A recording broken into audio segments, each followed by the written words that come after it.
Hello. Oh, I didn't know we had a cheat sheet. Okay.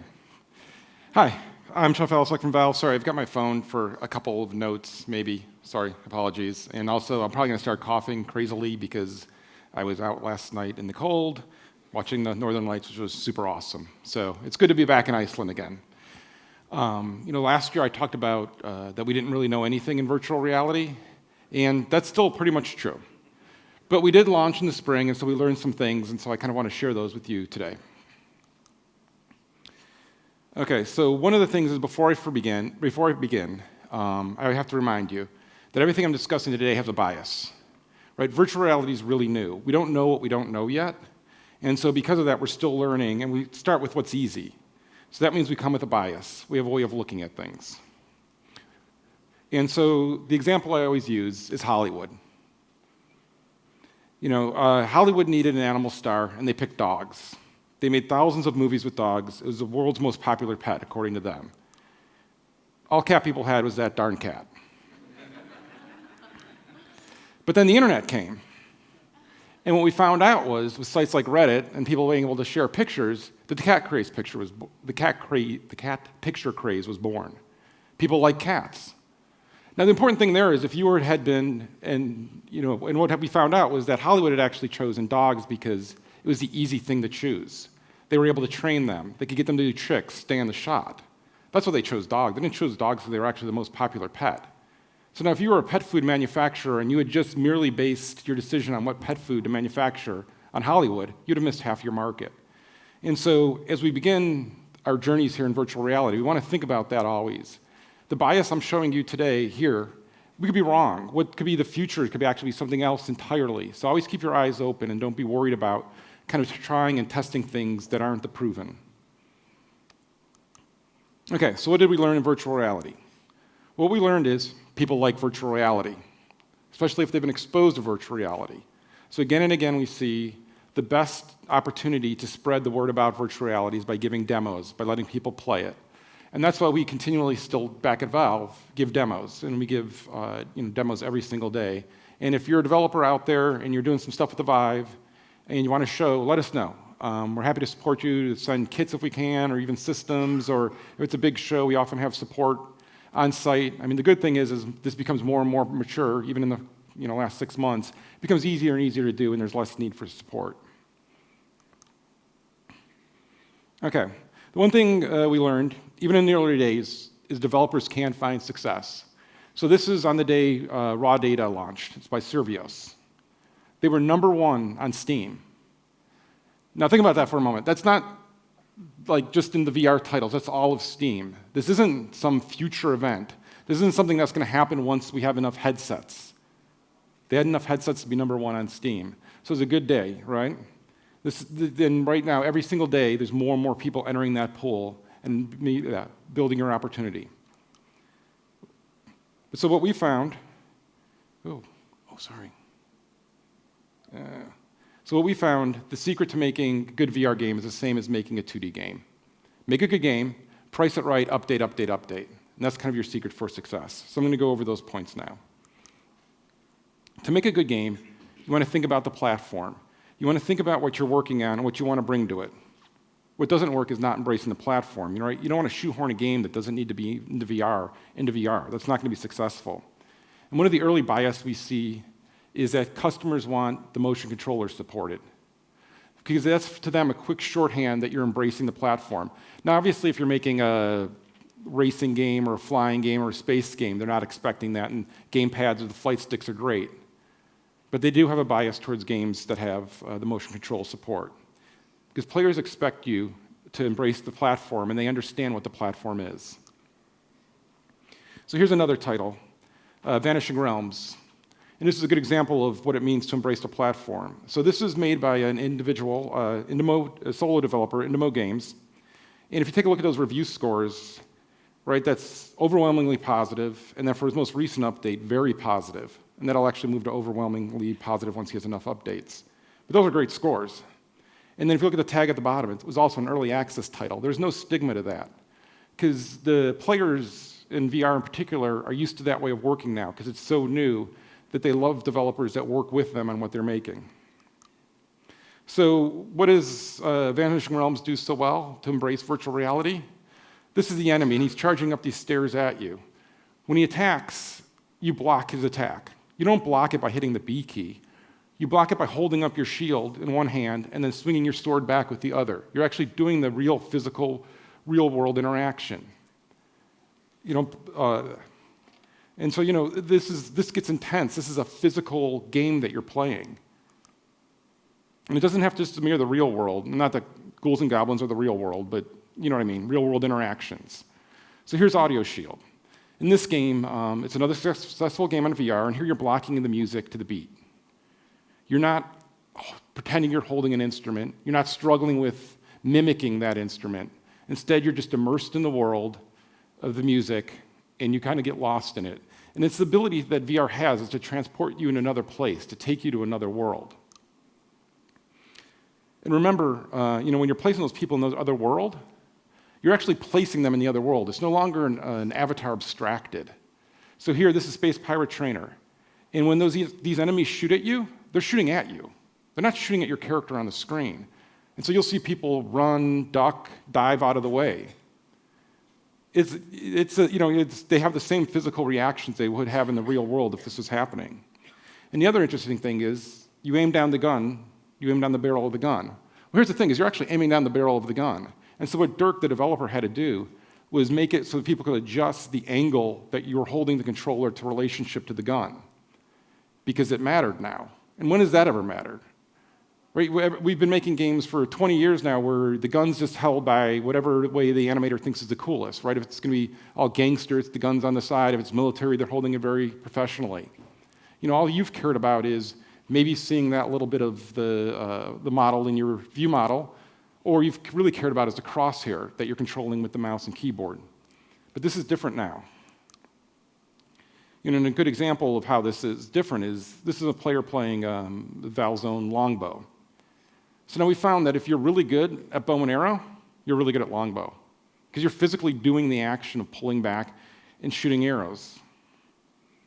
And the good thing is, being able to transfer those real-world skills because you're doing them here is really interesting. But the other thing is, when you teach people new things, so this is a fantastic contraption, you can teach people things the way you would in the real world. So in this game, there's a pipe, and how do you stretch the pipe? You grab each end of it and you stretch it. Now, some players stumble kind of discovering that at first, but once they learn it, you never have to teach them again, because it's how we learn in the real world.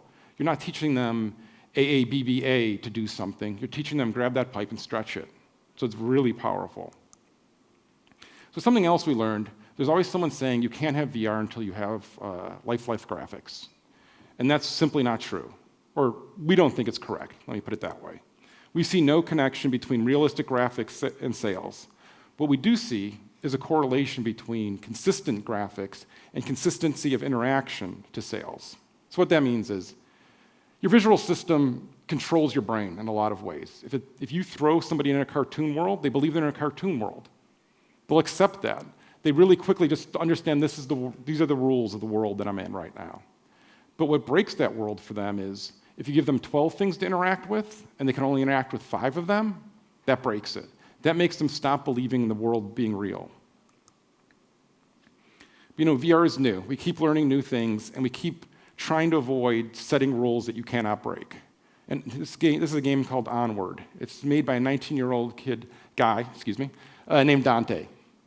And so when I first saw this game, I thought I was going to get sick for sure, because the motion controls, what moves you, is actually on the thumb pad.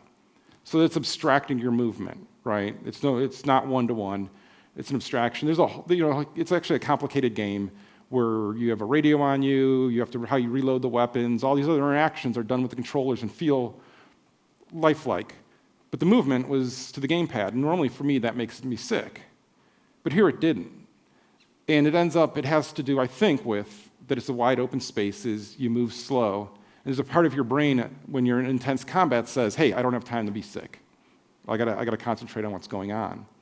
But now Dante was able to get to this because he worked with the community. He had beta testers, he got feedback, he kept improving. It just didn't happen out of the blue. But so the one rule that we are going to say does still consistently exist is you can't get players sick. Now, I was worried Onward was going to get me sick, but it didn't. And I think that's one of the reasons why it was successful. But it's a real problem, though, with players, right? If you know something is going to get you sick, are you really going to play it? And the other thing we think is that players or potential purchasers look at your game and go, if that's going to make me sick, I don't think they've thought about the other things in the game. They haven't given enough care to the game, so they're using that kind of as an indicator. But I want to be clear here. Steam's open. If you want to make a game that takes control of the camera, spins you around, throws you at the ground, 500 miles per hour, where your head and your stomach are still going for another 10 minutes, that's fine. Just don't blame us for low sales. Right? We've kept it open because we don't know what we don't know. We think this is how you learn. But we've also found an interesting thing. There's a large percentage of players who never grow those mythical VR legs. In fact, the opposite thing happens. The longer they're in good VR, the longer they're having experiences that don't get them sick, they can't go back. It doesn't actually widen their ability in VR, it narrows it. It narrows it to the high end where they're not getting ill. And so those people aren't going to buy your game if it can get them sick. Okay, on to pricing. One of the frames or worries we often hear is there'll be a race to zero. So in the decade plus of running Steam, we have not seen PC-based entertainment. We have not seen that in PC-based entertainment, nor do we now see it in VR. And in fact, we consistently see the best-selling titles are actually some of the highest-priced titles. Equally, when players are making a decision on what to buy, they aren't putting a premium on VR content. Right? If they have $20 that they're going to spend on a purchase that day, they're looking across all their entertainment. They're not saying, hey, this is VR, I should pay $10 extra for it. People aren't valuing the creation of the content, they're valuing the experience. So choose a price that meets your goals and is appropriate to the value of the content you're delivering. But to be clear, people do have an appetite for quality content. And the last consistent feature we see in VR games is updates. So here are the updates from a game. It's actually not even all of them, but this is from a game called Out of Ammo. It's by Dean Hall, or Dean Hall's company, Rocketworks. And you may know him from DayZ. And much like from DayZ, this started really rough, but he kept updating and he kept improving it. So, keep saying this is really true. Developers aren't sure what to make. Consumers aren't sure what they want to play. So getting your content out there, working with the community to make it better is a great way, right? Remember, launching on Steam or even on any platform shouldn't be, hey, I'm just going to launch and then see what happens. You should be planning for post-launch iteration. In that giant list of updates, there's one thing that may not be obvious. The developer could update the game because they were selling the game. They were selling enough copies of the game and making enough money that they could look into the future and see where the way forward. And that's how the system should work. You want to see the incentives for developers aligned with customers. You want to see developers making money, selling the game, and staying with it and improving the game and listening to feedback. This will create the best games. That's why we encourage all developers to publish on all platforms. You want to make sure that you can reach the biggest audience to mitigate your risk of development. And make sure you don't have to worry about moving on to your next project for funding, but instead you can stay with that project and keep improving it and keep supporting it. That's our bias, right? But this is how we work. We don't pretend to know. We experiment, we test to try to find the answers. So how best do you find enough people to sell your game to? Look to the future. Today's high end will become tomorrow's mainstream. And right now what that means is a headset that has positional tracking, your input is track controllers, and you're standing in a volume. So to recap, what we've learned is how to be successful in VR is just like regular games. Make a good game, price it right, and update, update, update. So I started this talk saying we didn't know things, and we still don't. What I've just shown you is just kind of a snapshot of what we've learned in this first couple of months. But the future is still unknown. We don't really even know where it's going to take us yet.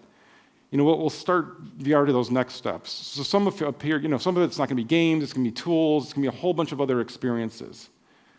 Right? This is a new frontier. And this is why we've opened up Steam, because we want to accelerate that. We want to have people sharing content early. We want to have people experimenting, and it's that kind of like frothy, spinning it all up and sharing with each other, sharing with other developers, sharing with the community. As Hilmar talks about the desert, as we go across that. We get across that faster, and we accelerate that journey by everyone sharing and collaborating together. And so I know a lot of developers haven't used to working that way, but VR is new. So step back, think of new ways of working, and share your content with each other. Thanks.